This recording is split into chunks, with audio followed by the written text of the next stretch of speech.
everybody, James Jackson here. I'm back again with another video. You guys have been asking me about this sort of setup. You've been asking me sort of about my rig and my rig setups. I've sort of wanted to sort of do an update. Since my last video, which was the video where I said which was the best running gun setup for the Pocket Cinema Camera 4K. I've made a couple changes to that setup since then, and I wanted to sort of give you sort of what my preferred style of shooting with this camera, because I know you guys are sort of interested in learning all the different pieces that I use. So today I'm going to go over that, and this is pretty much my main setup. I still have this other setup is sort of similar, except there's a couple of things changed, and I'm definitely going to go over all of them today. And by the way, everything that I will talk about, I will definitely leave in the description below. But let's get right into it. Let's talk about it. If you haven't seen my video, basically saying the best running gun solution for the Pocket Cinema 4K, I'll make sure to definitely leave that link in the description below. It's basically the same with just some minor tweaks, and most of the stuff that's tweaked is right here on this rig. So let's get started. So as you can see here, this is sort of my rod setup, and I kind of like this setup the most for multiple reasons. One is that I like the fact that the battery is here. It's a lot easier to sort of set up, and it gives me a three D-tap options to power different devices, because you have two of the D-taps on the battery and as well as one here. But I'm gonna start with the cage. The cage is the main update that I've done. This is the SmallRig cage. I've been using this one for a while, basically since before my trip to Africa.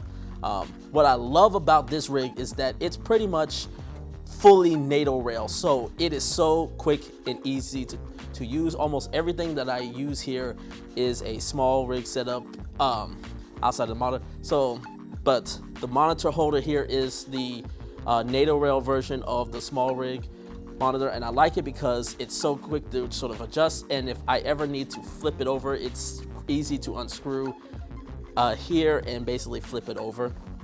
But the main thing is that it's a Nato rail mount, so it's easily able to come out and as well as go back in, which is great because everything is time consuming about this. And I love the fact that you also got here, this is an arm mount, which is the Nato rail mount, which as you can see here is Nato rail mount as well. And what I love about this handle is the handle and the grip is so great. It feels really nice in the hands. I always love SmallRig stuff simply because even though it's like really cheap, I want to say money wise it's cheap, but the quality is not. Everything about the rig all the rigs are really thought out, really well, nice place. And I like the fact that there's also another hot shoe mount. So if I actually want to just mount multiple items, I can mount one here, I can mount one in the SmallRig cage here as well. So I can mount multiple audio units or maybe another monitor here as well if I have like a DP. And what I love about the handle here is the fact that it actually balances the weight out really well, because that's always been my problem with the Pocket Cinema camera before, was that it just didn't really feel right in the hands without.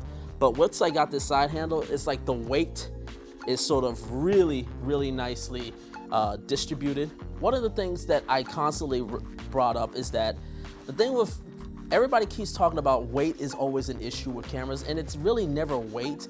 It's always about balance. Balance is getting a balanced camera is more key and more critical than actually the weight of the camera, because when you can properly balance the camera, it actually you don't feel the weight as much. Now obviously over like a long grueling day, you're going to definitely feel it. The point I'm trying to say is with the handle, I am able to basically hold on and get a nice balanced grip of the weight of this camera. Let's move to the lens. I've mentioned this before. The lens that I use is the Olympus 12-100, sort of as my main run-and gun camera with this camera, simply because for multiple reasons. One, it's a native micro four thirds mount lens, so it works directly with the pocket cinema camera. If I want to just quickly set focus, I can actually do that here. Now you can do it with a speed booster, but even though the autofocus is not great at all on the Pocket 4K, it's somewhat at least tolerable.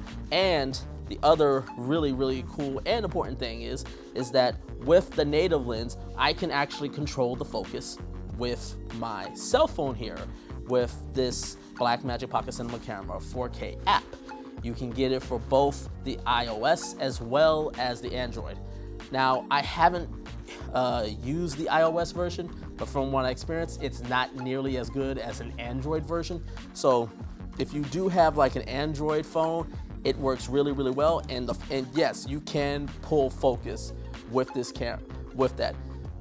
The app is a little bit funky, but I'll go into that in another video. But overall, the app is great and I do love it. There's a couple quirks about it, but outside of that, it's a great app and you can control the whole functionality, including the lens, which is why I use this. And also the great focal length range.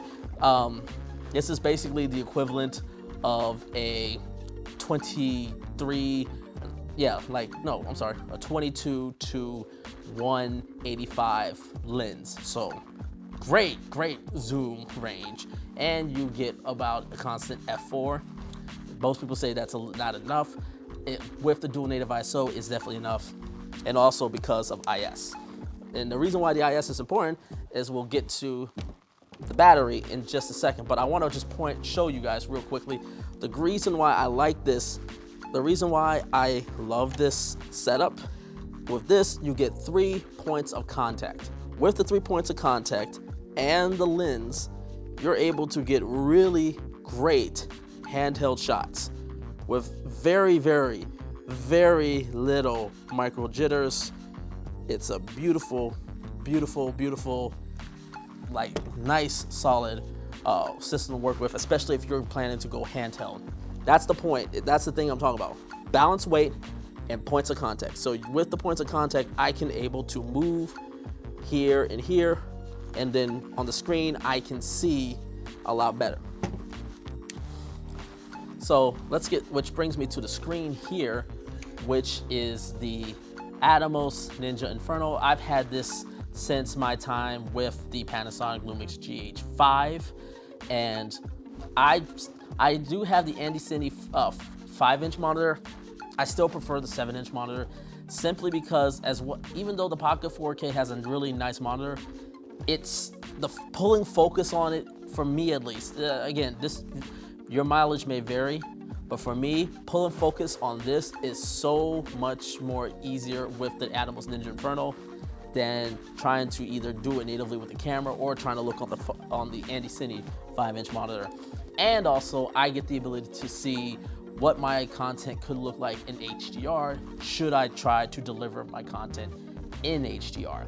So, and then with this system, I don't have it set up right now, but with the other P-Tap here, I basically use this to power the monitor. So both of these are running through this monitor, which you probably recognize. I basically talked about it in previous videos. This is the Core SWX PowerBase Edge battery. I love this battery.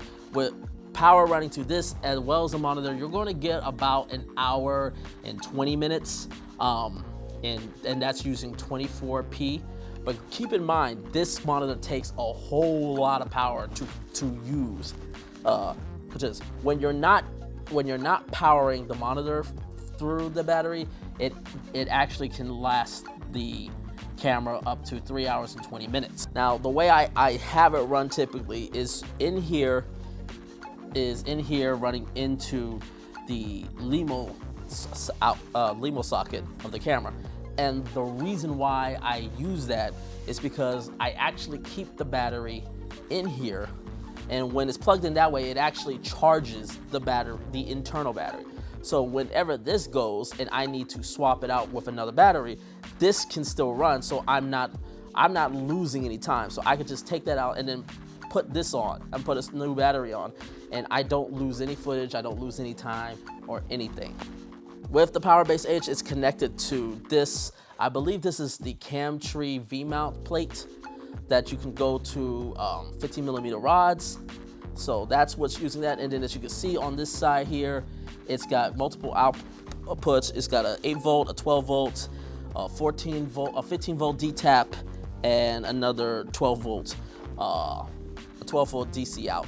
So all that, and then attached to a SmallRig 15mm rod base plate that is going to here, that I either connect to a matte box, follow focus, things like that. What's great about this setup is, like I said, I can go to tripod mode, I can go to handheld, and then it's easy to take apart if I need to go to gimbal mode. All I need to do is just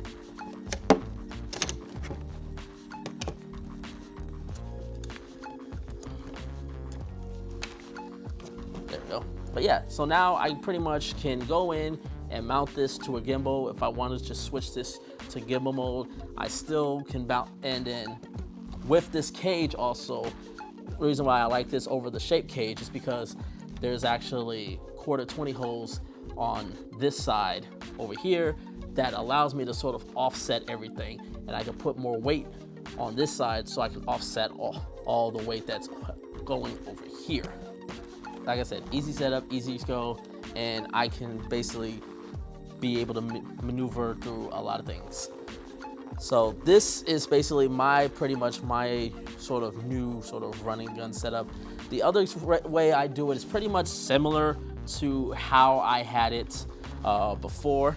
The only difference is now I have this side handle, this cage, and typically I'll use the Andy Cine. With those cases, I'll just use the Andy Cine on this Nato rail system here, and then I'll put a top handle where the monitor is right now. But hopefully you enjoyed this video. Make sure to leave a like, leave a comment below. Make sure to hit that subscribe button, and until next time, take care.